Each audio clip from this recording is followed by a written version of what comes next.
I was born a corporate jinx. Anyone who hired me was doomed to spectacular failure. My boss, far from holding it against me, paid me a handsome salary to work undercover at his competitors' companies. I was happily cashing 2 paychecks, effortlessly helping my boss's company soar. But after he retired to sail around the world, his incompetent trust fund son took over and decided to make me his prime example of optimizing efficiency. You think you can pull a no-show job on my watch? You either get your ass back in this office, get on your knees and beg for forgiveness, and scrub every toilet in this building to pay off your debt, or I'm calling the cops and having you blacklisted from the entire industry. I had no choice. I quit my other job and came back. The moron thought he had me under his thumb. He started fantasizing about his brilliant leadership taking the company to the Fortune 500, cementing his place as the rightful heir. But what he didn't know was that the jinx was back in the building, and the company's luck had just run out. The new CEO of Harrison Innovations, Jared Harrison, had been in the job for less than a week when he summoned me back to headquarters with the urgency of a 5-alarm fire. The moment I stepped into the executive suite, a stack of pay stubs hit me square in the face. Stunned and confused, I saw the news leaning back in his chair, a smug sneer on his face. "Kyle Miller, so it's you. You had me up and down. Playing for both sides, huh? Cashing 2 paychecks. Must be nice. How about you let me in on the grift?" I had no idea what he was talking about, so I just nodded dumbly. "It's been great, yeah? Thanks to your father and the company, of course." Whatever he was getting at, he wasn't wrong. The two salaries had treated me well, aside from the occasional pang of guilt. Not long ago, when the company went public, the old man, Arthur Harrison, had quietly gifted me a condo in a great school district and a $2 million cash bonus. I had the condo, the car, the cash. I even had a wonderful girlfriend I was about to propose to. As a goofy grin spread across my face, the new CEO seemed to take it as a personal insult. He shot up from his chair and roared. "You think this is funny? You're a nobody from nowhere, a graduate of some second-rate state school. You've never once swiped an access card at this office, yet you've been pulling in 50 grand a month from Harrison Innovations. You just been coasting, taking up space, huh? You son of a bitch, you've been running a payroll scam right under my family's nose." His shouting was punctuated by the sight of a heavy glass ashtray flying straight at my head. I dodged just in time, the ashtray whizzing past my ear. My heart hammered against my ribs. I was completely lost and shot a desperate look at Megan Vance, the head of HR. Besides Arthur Harrison, Megan was the only person in the company who knew the real story. She was just as panicked as I was, rushing forward with a nervous smile. "Jared, please. Kyle's situation was personally approved by your father. He's not a ghost employee. It's a special case," she tried to explain. "I went over this with you earlier." Jared flopped back into the oversized leather chair, propping his feet on the mahogany desk. "Explained what? That he's some kind of corporate spy? Is this a movie? You think I'm an idiot?" He scoffed. "My old man has me on a shoestring budget back in the States. A few thousand a month for living expenses. And this guy's pulling in $1 million a year, plus that insane IPO bonus. What's he even doing with all that money? You think he knows how to spend it?" He narrowed his eyes. "You telling me he's some secret agent is less believable than him being the old man's secret love child. Hey, wait a minute. With that kind of audacity, maybe he really is my dad's bastard son from some affair." A hot flash of anger went through me. I rolled my eyes and shot back. "Watch your mouth, Mr. Harrison. I come from a good family. My parents have spent their whole lives in a small town in the Midwest. They've never even been to Seattle. If you keep talking like that, I'll—" Jared cut me off with a derisive laugh. "You'll what? Huh? You think you have any leverage here?" He started rattling off names from a sheet on his desk. "Apex Digital, Morningstar Tech, Spark Innovations. Wow, you've been busy the last couple of years, haven't you? Bouncing from company to company. What do you think would happen if I exposed an industry parasite like you? You think you'd ever work in this town again? Who would hire you? And all those companies that went under, you don't think someone might come looking for payback?" It finally clicked. New boss, new rules. Jared was making an example of me to establish his authority. Seeing the situation spiraling, Megan tried again, her voice low and urgent. "That's not it, Jared. You can't do this to Kyle. Your father gave specific instructions. No one touches him. She leaned in closer, dropping her voice to a whisper. It's unconventional, but Kyle, he has this thing, a kind of bad juju. His career luck is just unbelievably bad. Sending him to our competitors gives us a strategic advantage, she pleaded. It's far more valuable than anything he could do working here. Jared shoved her aside and slammed his fist on the desk, his face dark as he glared at me. What kind of new age crap is that? Don't be ridiculous. I see him for what he is, a con artist. He spun some sob story and you all fell for it. Kyle, I don't care what you used to manipulate my father. What you've done is illegal, and I can call the police and have you arrested right now. Understand? He'd hit a nerve. My fist clenched. It was a fear I'd lived with. When Arthur Harrison had first hired me for this gig, we'd signed a special consulting agreement to make it look legitimate. Technically, I wasn't breaking the law, but working for two companies at once was a massive ethical gray area. It weighed on me, but what could I do? I was born with this curse. Every company I worked for, I drove into the ground.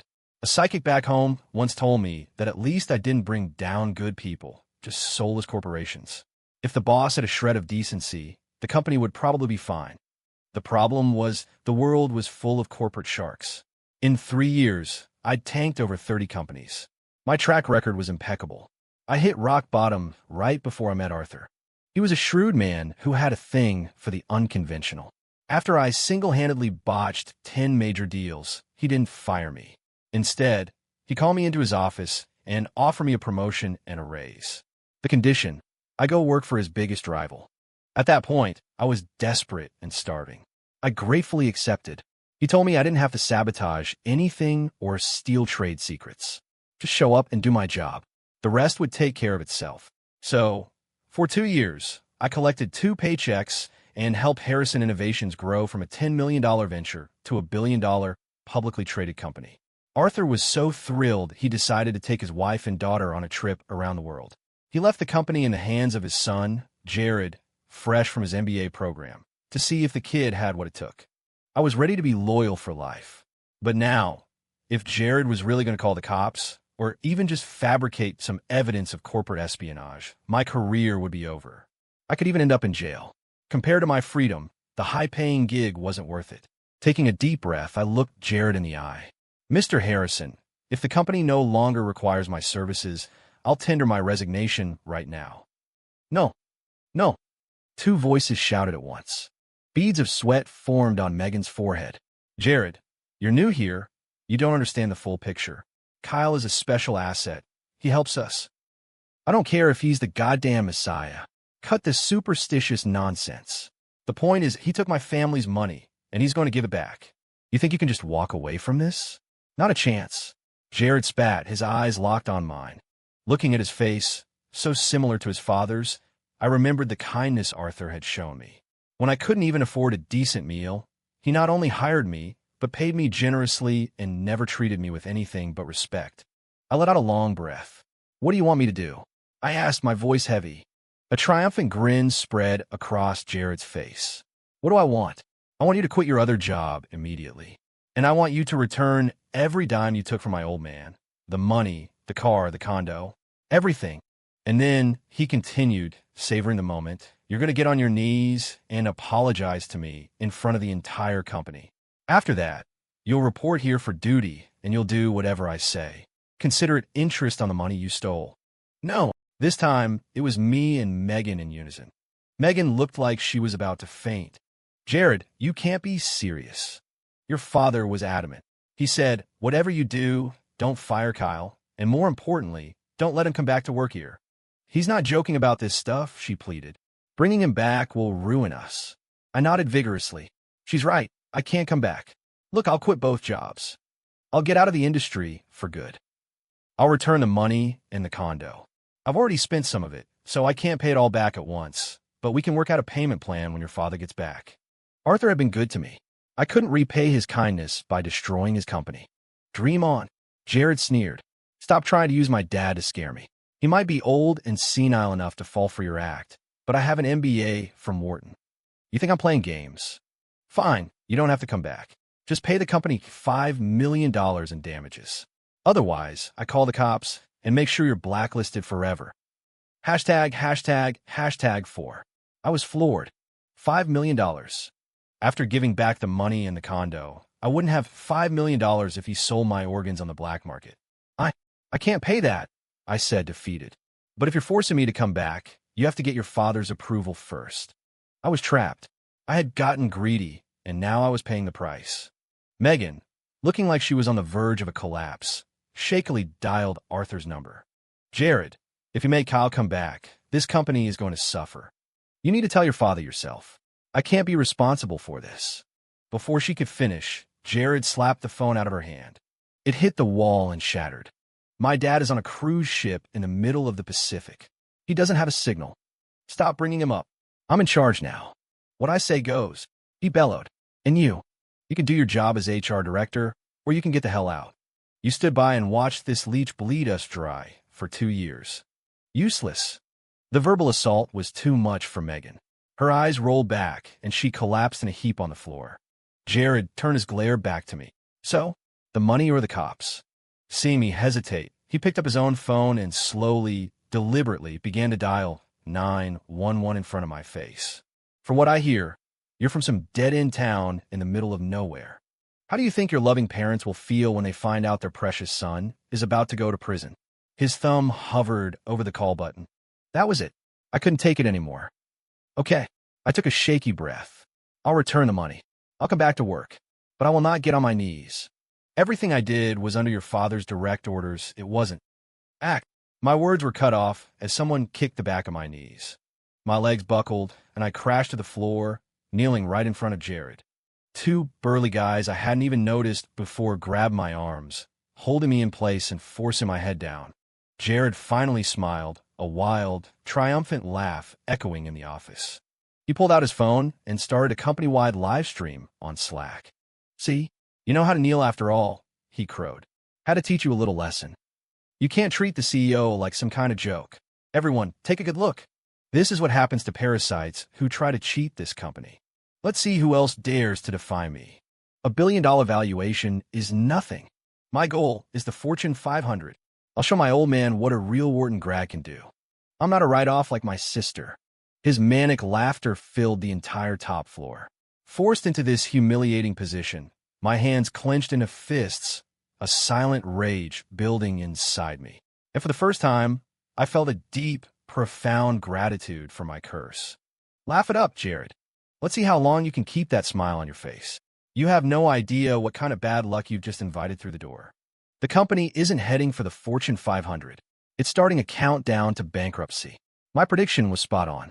The moment I hung up the phone after being forced to quit my other job, the CEO's executive assistant burst into the office, her face a mask of despair. Hashtag 5. Mr. Harrison, it's terrible news. The partners from Sterling Corp., the ones coming to sign the $50 million deal this afternoon, they were in a car accident on their way here. Their CEO is in a coma. The deal is on hold indefinitely. Jared's face went pale. Sterling Corp.? The $50 million project? The assistant nodded numbly. Jared sank into his chair, looking utterly dejected. Before he could recover, the head of client relations rushed in, breathless. Mr. Harrison, it's a disaster. We're getting flooded with complaints about the new product line. Customers are saying the quality is terrible, that it's false advertising. There are dozens of viral TikToks, and people are already filing complaints with the Better Business Bureau. Sweat beaded on Jared's forehead. He exploded. What the hell is PR doing? Handle it. And where's the HR director? Fire the product manager for the new line. Fire him now. He then saw Megan, who had just come to, slumped against the wall. Oh, there's our HR director. You know what? You're useless too. You're fired. I'm calling up one of my Wharton buddies to replace you. You old-timers are all the same, resting on your laurels, sucking this company dry just because you've known my dad for a while. I bet this payroll parasite, Kyle, is one of your relatives. Megan, on the verge of passing out again, pushed herself up, her voice trembling with fury. I am Megan Vance. I have worked for your father for 25 years, and I have never once used my position to get a friend or relative a job here. How dare you make such an accusation? I warned you not to touch Kyle. I begged you. Now look what's happening. Don't you see? For your father's sake, I'm telling you one last time, she pleaded. Don't make Kyle work here. If you can't stand the sight of him, then just let him go. Listening to Megan's desperate cries, I started to feel a pang of guilt. I've been back for an hour, and this much had already happened. If I stayed, I doubted the company would last a month. I was forced into this, and Arthur had always been good to me. I couldn't stand by and let his life's work be destroyed. Maybe this was enough. Jared had gotten his dose of karma. After a moment of deliberation, I spoke up. Mr. Harrison, you don't need Megan to tell you. You've seen it for yourself. I'm a jinx. It's not too late to let me walk away. Jared wasn't buying it. He shot me a scornful look. Let you walk away? After you scammed us for so long? A couple of coincidences, and you think the sky is falling? I get it now. You two cooked this up together to trick me, didn't you? Heh, I'm gonna work you to the bone. If you can actually manage to bankrupt this company, he sneered, I'll get on my knees and call you daddy. Just as he finished his tirade, another executive burst in. Jared, the negative press is out. The stock just hit a limit down. It's in free fall. We've already lost 10% of our market cap. You have to do something. What? Jared collapsed back into his chair, looking completely lost. Everyone else in the room panicked. The burly guys who had been holding me down jumped back as if I were radioactive, their eyes wide with a strange mix of fear and awe. Boss, maybe there's something to what they're saying about this guy. One of them whispered. Yeah, this is getting seriously weird. One bad thing after another. Boss, just call the cops on him. At least you'll get your revenge. Their words seemed to plant a seed of doubt in Jared's mind, but he quickly shook it off, his pride winning out. It's all just superstitious nonsense. Bunch of high school dropouts. He puffed out his chest.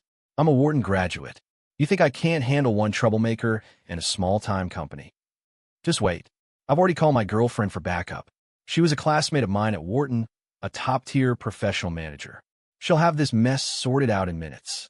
With that, Jared seemed to regain his confidence. He stormed out of the office to deal with the cascading crises. Before leaving, he didn't forget to order his men to keep a close eye on me and make sure I started working. I sighed. 2 of his goons escorted me to the main office floor. They didn't even give me time to go back to my old company to pack my things. Just as I was about to sit at an empty desk and boot up a computer, a woman in a tight dress with perfectly styled waves in her hair stopped me. Hold it. Mr. Harrison said your workstation isn't here. It's over there. I followed her pointed finger to a small, rickety desk shoved in a corner next to a side door, a relic of a computer sitting on top of it. It was positioned directly opposite the men's restroom. I used to be in the marketing department, I said, confused. Are you telling me to sit here and be the bathroom attendant? She let out a sharp laugh. Marketing department is right. But the boss's orders are that, in addition to being on his beck and call, you're also the new head of sanitation. From now on, you're responsible for cleaning every toilet in this building. Also, your work hours are basically 24/7. When everyone else goes home, you stay and clean. You're docked $100 for every minute you miss. By the way, she added with a smirk, I'm the new director of HR. Anna, you report to me now. I was speechless. I can't work those hours. The longer I'm in this building, the worse things will get for the company. Please, she scoffed, rolling her eyes. I heard your little story. The things you'll make up to get out of work. And I suppose you believe in Santa Claus, too? Anna sauntered off, clearly dismissing me as a lunatic. I guess it made sense. To protect me, Arthur had kept my true role a secret. Besides him and Megan, no one else knew. My old colleagues just thought I'd been laid off 2 years ago. In a company this large, no one had ever witnessed the full extent of my power. The fastest I'd ever seen it work was when I got a job in the morning and the company declared bankruptcy that afternoon. The weirdest was when we just finished signing a contract. Everything was fine, and a freak gust of wind ripped through the office and blew the contract away. The other party took it as a bad omen and refused to sign again. Before I met Arthur, I'd been so desperate I took a job as a security guard for a Fortune 500 company, a massive, untouchable corporation. By the second month, they had dropped off the list. Let's just put it this way. If you put one of those money trees next to my desk, it would be dead by morning. And now Jared wanted me here around the clock. He might as well be playing with dynamite. I sat at my new desk, feeling hopeless. I decided to try and call Arthur again. But after several attempts, the call still wouldn't go through. As I was staring into space, Anna came over. Jared had personally requested that I accompany him to the hospital to visit the CEO from Sterling Corp. Miraculously, the man had woken up. I hesitated, but Jared's murderous glare from across the room was all the answer I needed. I followed him to the hospital. After a brief and awkward visit, Jared turned to me with a sneer. "See, Kyle, I brought you here to show you that your whole Jinx story is a load of crap. It was just a coincidence. The CEO is awake, and the deal is back on. You're going to stay here and represent the company. You will cater to his every need. You will change his bedpan if you have to, until he's fully recovered and ready to sign that contract." I wanted to refuse, but I was in no position to argue. I just nodded. At least if I wasn't physically in the office, maybe the company could survive until Arthur got back. But the moment Jared left and I stepped into the hospital room, a crowd of people burst in. It turned out the CEO had two mistresses, and hearing about the accident, they had rushed to the hospital to fight with his wife over his assets. The argument quickly escalated into a full-blown brawl. In the chaos, the recovering CEO had a massive heart attack and died right there on the spot. The company was thrown into utter chaos. Forget the deal. Now it was a question of whether Sterling Corp. would even survive the inheritance battle. I was completely dumbfounded. Was this my fault? When I returned to the office, the news of the CEO's death had already reached Jared.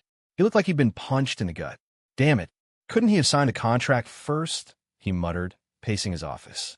But then his eyes landed on me, and the defiance returned. "Don't you dare start with your Jinx nonsense again. This was a freak accident. The guy had a messy private life, that's all." A vice president standing nearby couldn't help but whisper, "Jared, that was a $50 million deal. Without it, how are we going to save the stock price tomorrow? If it keeps dropping, your father's going to have your head. It's a minor setback.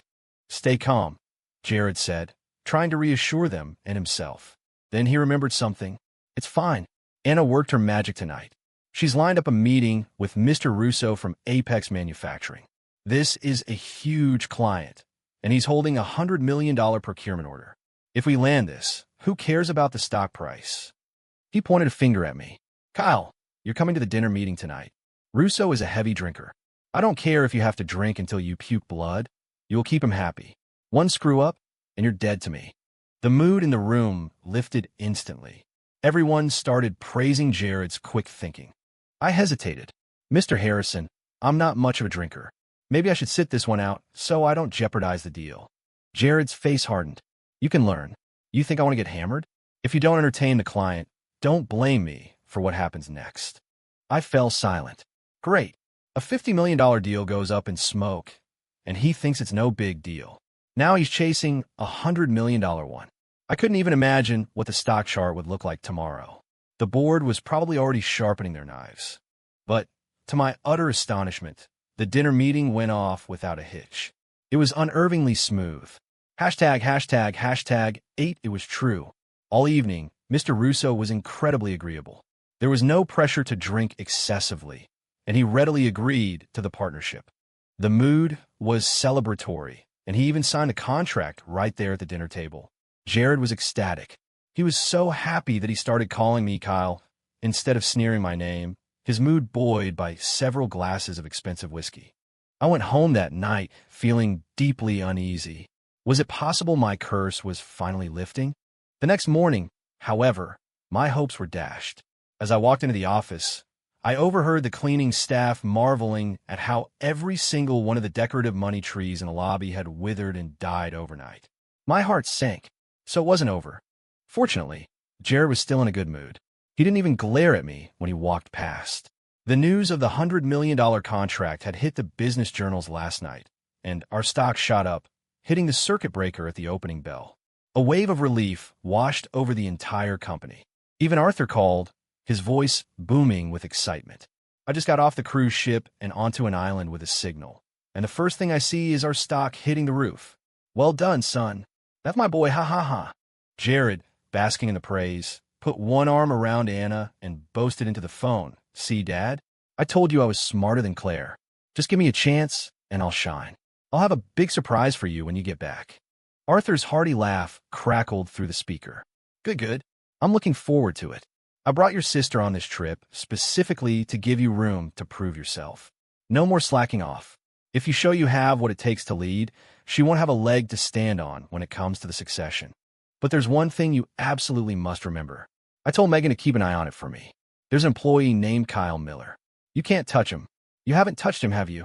Jared's smile tightened. No, not at all. You told me not to, so I listened. Don't worry. Excellent, Arthur said, satisfied.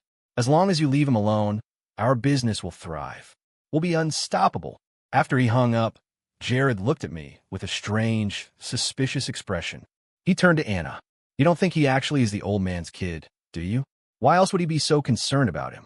He doesn't ask about any of the other 1,000 employees, just him. Anna eyed me warily as I pretended to mop the floor nearby, feeling their stares burning into my back. A vice president came sprinting into the office.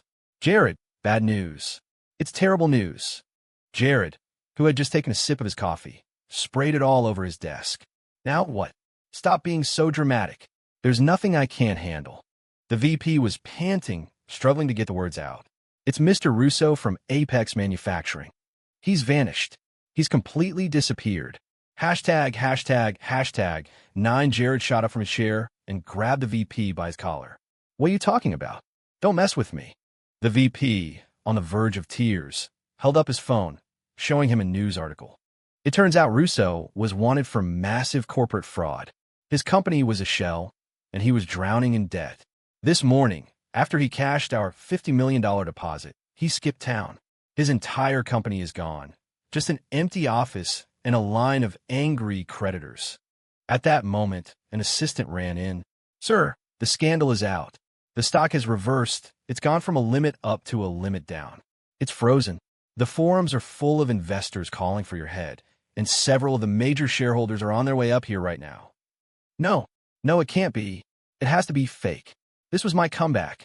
Jared's strength seemed to drain out of him, and he collapsed into his chair. He turned and saw Anna, equally shocked and terrified, and slapped her hard across the face. You're the one who found Russo. You told me he was solid. You set me up. Anna clutched her cheek, tears streaming down her face. I didn't know. I was just trying to help the company, she sobbed. Apex Manufacturing is a pillar of the local industry. Their brand alone is worth millions. How could they just disappear? Through her tears, she looked over and saw me standing frozen in the corner. She pointed a trembling finger. Maybe it really is him. His bad luck. Every time he's involved. Jared slapped her again. Idiot. You brought me the client, and now that it's blown up in our faces, you're blaming it on some hocus pocus? I hate that superstitious crap. Anna fell silent. Just then, Jared's phone rang. It was his father. He fumbled with the phone before nervously answering. Jared, what the hell is going on with the company? How could you make such a catastrophic error in judgment? I've got half the board calling me, demanding answers. Arthur's voice was so loud it didn't need a speakerphone. Jared forced a laugh. Dad, it's nothing. A small hiccup. I'll fix it. Who knew a brand that big could be so unreliable? You can't put all the blame on me. Can you handle it or not? If you can't, I'm putting your sister in charge before you burn my entire empire to the ground. Arthur roared. Jared's face paled. I can. I have connections overseas. I'll fly out myself and bring in a major capital investment. Once that news hits, the stock will go through the roof. Arthur seemed to calm down slightly. Fine. We'll be back in a week. I can't trust you not to screw things up further. Then his voice turned grave. Tell me the truth. All this bad luck, one disaster after another. You didn't do anything with Kyle Miller, did you? Jared glanced at me, then lied smoothly. Of course not, Dad. I listened to you. Maybe my luck's just been bad. I'll even go to church or something. Good? Whatever happens, don't touch him. He's too important. Jared nodded and agreed, but after hanging up, the look he gave me was pure venom. He was about to unload on me when his assistant rushed in to announce that the senior board members had arrived downstairs, clearly on the warpath. Jared's face went white with fear. He scrambled to leave. As he passed me standing by the door, he jabbed a finger in my face. Don't you get cocky, Kyle? You think I'm going to let you go? This is just a couple of freak coincidences. I still don't buy your nonsense. The old man is protecting you for a reason, and I'll find out what is. From now on, you live here. You don't leave this building without my permission. Let's see you cause trouble for me now. Fina. There was nothing I could say. At this point, I figured my best bet was to start quietly looking for a new job. Harrison Innovations wasn't going to make it until Arthur got back. Besides, Jared had cut my pay to $1 a month, claiming the rest was going toward the interest on my debt. I was the company janitor, errand boy, and laughingstock. Every employee looked down on me. I'd had enough. My intuition was right. After I started living at the office, the company's luck went from bad to apocalyptic. It was like we'd kicked a hornet's nest of misfortune. ####10 Jared fled to New York on a red-eye to try and drum up business. But the stock showed no signs of life. It hit a new low every single day at the opening bell. The chart was flatter than a dead man's, EKG. The company had lost more than half its value. I didn't know how Arthur would react when he came back and saw the carnage. While Jared was gone, Anna relayed his orders to me. Her main goal was to keep me busy every single second, working me like a rented mule. But the busier I was, the more I screwed things up. A series of bizarre accidents plagued the company. She had me print a price quote for a client. When my colleague from the sales team gave it to the client, it turned out to be the internal cost analysis sheet. The client, now knowing our bottom line, negotiated a deal that left us with a 5% profit margin instead of 95%. She had me serve coffee to a potential partner. The man somehow spilled the coffee all over his laptop, wiping out years of critical data. The partnership was off. She had me shred old documents. I accidentally shredded a vital file that had been misplaced in the pile, permanently destroying our master list of suppliers. She told me to stay away from clients and core business operations and just clean the offices. After I cleaned the main conference room, the state-of-the-art projector and AV system mysteriously died. During a major client presentation, the tech team had to huddle around a tiny laptop. The client was unimpressed, and we lost the project. Finally, in a fit of rage, she ordered me to do nothing but clean the bathrooms. Nothing else. I swear, I was just cleaning, but it didn't matter. The next day, a delegation of foreign dignitaries came to tour the facility. Their lead official slipped on a freshly mopped floor in the restroom and broke his hip. The entire international trade deal collapsed. With an endless stream of bad news, the stock was in the toilet, and cash flow had gotten so tight that the company was about to miss payroll. That's when Jared finally returned. He dragged me into his office, his face purple with rage. "What the hell are you doing? Are you sabotaging me on purpose?" I sighed wearily. "I'm not. I told you I shouldn't be here. You wouldn't listen." "Bullshit. I know what you're doing. You're trying to run the company into the ground so my dad will fire me when he gets back." "But you underestimated me," he said, a manic gleam in his eye. "While I was in New York, I secured a massive investment from LK Capital. Their partners have agreed to inject $2 billion into our new project. Once that money hits our account, our stock price will be so high that none of these peasants in the market will ever be able to afford it." The board members, who had come to his office to demand his resignation, overheard the news. Their anger instantly vanished. One of them clapped him on the back. $2 billion. That's a game changer. The stock will skyrocket. 10 limit-up days in a row at least. All our losses will be wiped out. Ha ha ha. After they left, I was cleaning by the door when I heard Jared whisper excitedly to Anna. "Anna, quick, buy as much Harrison stock as you can in my private account. With news this big, I can make a killing on the side before it goes public." Anna's face lit up, then fell. But that's illegal. It's insider trading. Are you sure?" Jared pulled her close and kissed her. "You silly girl. We'll use your mother's account. Who's going to investigate some old lady in Ohio?" Anna giggled. "You're so smart, honey. I'll do it right now. We're going to be rich." I discreetly stopped the voice recorder on my phone. As I was about to slip away, I heard Anna ask another question. "Honey, about this Kyle. I've been watching him. It really does seem like everything he touches turns to crap. Do you think maybe he really is cursed? Maybe we should just send him on a permanent assignment to Antarctica or something? I'm worried he's going to jinx this new deal." Jared let out a cold laugh. "What curse? My guess is he's the old man's bastard from some affair he had years ago. He's afraid my mom will find out. So he cooked up this crazy story to justify sending him money. And even if he isn't," Jared continued, his voice full of arrogance, "I'm keeping him right here. This is how I prove I'm better than my father. He might fall for some psychic scam, but I'm a Wharton man. I'm smarter than that." Anna's eyes widened in admiration. She kissed him again. "You're brilliant, honey. The company will be yours in no time." Jared pulled her onto his lap. "You know it. I'm going to make the old man admit I'm the better choice. I'll be damned if I let my meddling sister get her hands on it." I couldn't listen to any more of their sickening conversation. Fine. If Jared still refused to see the truth, reality would be a harsh teacher. In the 2 days following his return, the company experienced a mysterious power outage that wiped critical servers, a bout of food poisoning in the cafeteria that took out half the engineering team, and a freak accident where a client was injured by one of our products. Jared was running on fumes, completely overwhelmed. But the capital injection from New York was coming through. The signing ceremony was scheduled for the same day Arthur was due to fly back into Seattle, a fact that hadn't yet been made public. I felt a pang of pity for the old man. I sent a discreet text to his daughter, Claire, telling her to have a bottle of nitroglycerin pills ready for him at the airport. ####12. As I expected, the moment Arthur Harrison landed and saw a chart of his company's stock price, he nearly had a heart attack on the spot. Those pills saved his life. Just as Arthur was about to beat Jared senseless with his cane, Jared triumphantly announced the $2 billion investment.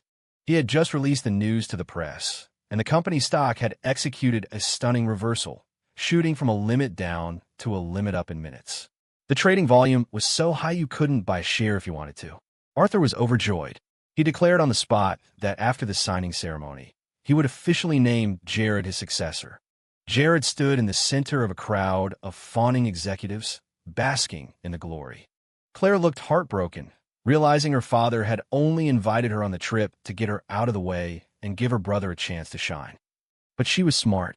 There were no tears or tantrums. She went straight to the office and began digging into what had really happened during her absence. I watched it all unfold, unsure of how I would face Arthur. But Jared had other plans. He insisted I attend the signing ceremony. He wanted me to witness his ultimate success firsthand, to personally shatter my lie. He told his men to keep me hidden behind a pillar until the contract was signed, for maximum dramatic effect when he finally revealed me. What could I do but comply? Like he'd said, I was a nobody from a small town. In a city like this, I had no power, no connections. My biggest fear was being framed for something and ending up in jail. I had already made my peace with it.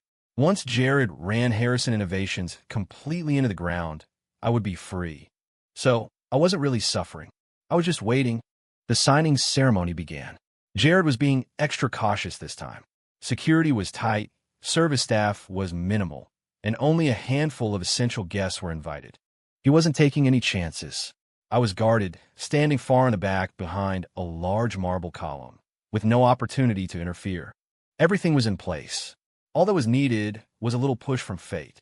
I was curious myself. Just how powerful was my curse? ####13. The ceremony commenced. Jared and Arthur were both on edge. The two parties sat opposite each other at a long table. The contract had been reviewed dozens of times by legal teams on both sides. It was flawless. Arthur, smiling but cautious, signed his name with a flourish. He slid the document over to the investor from LK Capital. And then the unexpected happened. The investor's pen wouldn't write. They tried another pen, and another, and another. They went through more than a dozen expensive fountain pens. Not a single one would produce a drop of ink for him. The bizarre part was the moment someone else took the pen, it worked perfectly. It wasn't out of ink. The situation was beyond awkward. It was as if the universe itself was refusing to let him sign. Everyone exchanged confused glances. I had to bite my lip to keep from laughing out loud. The most sophisticated corporate battles are often won with the simplest of methods. Fate, it seemed, couldn't even be bothered to come up with a plausible excuse. Jared was on the verge of a meltdown. He was disassembling pens, scribbling on scratch paper. They all worked fine in his hands, but the moment they were passed to the investor, they went dry. With the deal hanging in the balance, Jared roared at his assistant, "Go buy more pens. Buy every pen from every store in a 5-block radius." I don't believe this. At that, I couldn't hold it in any longer. A snort of laughter escaped me. The room had been dead silent. and my laugh echoed off the walls. Arthur, furious, slammed his cane on the floor. Who was that? He was hiding behind that pillar, laughing at us. There was no hiding. I stepped out awkwardly. Hello, Mr. Harrison. It's me. Arthur's anger turned to sheer horror. Seeing me there, he looked like he was about to have another heart attack. His voice trembled, the words barely coherent. What are you doing here? At the signing ceremony? No wonder. No wonder the pen. It won't. He turned on me, his face filled with betrayal. I was always good to you. How could you do this? How could you stab me in the back? I told you never to come back to the company. Which competitor paid you more? I'll double it. Just get out of here now. I was helpless. Mr. Harrison, it wasn't my choice, I explained quickly. It was Jared. He found out about my salary and the bonus and accused me of fraud. He forced me to quit my other assignment and come back to work here. He even made me live in the office. I had no choice. Hearing this, Arthur slammed his cane on the ground again and again, nearly collapsing. Jared rushed to his side. Dad, don't listen to his nonsense. What curse? He's just a lazy con artist. He probably tampered with the pens himself. Crack. The sound of Arthur's hand connecting with Jared's cheek silenced the room. Dad, you hit me? For him, Jared asked in disbelief. Crack. Arthur slapped his other cheek even harder. Jared was stunned, holding both sides of his face. Dad, I knew it. This little parasite is your bastard son, isn't he? Why else would you give him a condo, a car, all that money? And now you're hitting me for him. Thud. This time, Arthur used his cane, striking Jared squarely on the back of his knee. Jared buckled and fell, landing on the floor right in front of me. Arthur Harrison, how could you do this to me over this? This nobody. Arthur was wheezing, his face red with fury. You fool. You disgrace. I warned you, again and again, do not touch him. I hired a consultant, a specialist. He told me Kyle was born a corporate jinx. Bringing him back here was corporate suicide. Why would I joke about my own life's work? Why didn't you just listen to me? Seeing that his father wasn't joking, Jared finally seemed to waver. He looked at me, his eyes filled with a strange new understanding. Kyle, you did this on purpose, didn't you? You deliberately let me misunderstand. My dad treated you so well, and you knew you were a walking disaster, but you came back anyway to ruin us. Are you even human? I just shrugged. I told you countless times. Megan told you, too, but you wouldn't listen. You were too stubborn. What was I supposed to do? Jared looked like he'd been physically struck, unable to form a coherent sentence. He wouldn't need to. Just then, the doors burst open and police officers swarmed in, heading straight for him. On my way to the ceremony, I had emailed all the evidence to the SEC. Jared Harrison had used insider information, trading through his girlfriend's mother's account, to illegally profit by over $100 million. It wasn't just him. Anna was taken into custody as well. They were both facing serious prison time. When Arthur Harrison learned the full truth, he had a fatal heart attack and died on the spot. Jared's mother fainted. In an instant, Claire Harrison was the only one left. After the funeral, Claire presented a full report to the board, detailing every disastrous decision Jared had made during his short tenure. Harrison Innovations was on life support. Its market value had plummeted, its core business was failing, and it was facing the threat of being delisted from the stock exchange. But Claire stood firm. She promised the board she could handle the pressure and rebuild the company. After all, she had worked her way up from an entry-level position to a senior manager. It was only her father's old-fashioned sexism that had held her back. The board put their faith in her. She officially took control of Harrison Innovations. Claire returned the money and the deed to the condo that her father had given me. She also gave me another $2 million on one condition: that I never work in any industry even remotely related to Harrison Innovations ever again. I accepted her terms. I took my girlfriend and we went back home. And as luck would have it, the first person I ran into in my old town was the same psychic who had read my fortune all those years ago. He took one look at me and his eyes went wide with shock. It's incredible, he said. You've burned through a lifetime of bad luck in just a few short years. Your curse, it's gone. For the rest of your life, your path will be clear. Hearing those words, I broke down and cried. Thank you. Thank you for finally giving me a way out.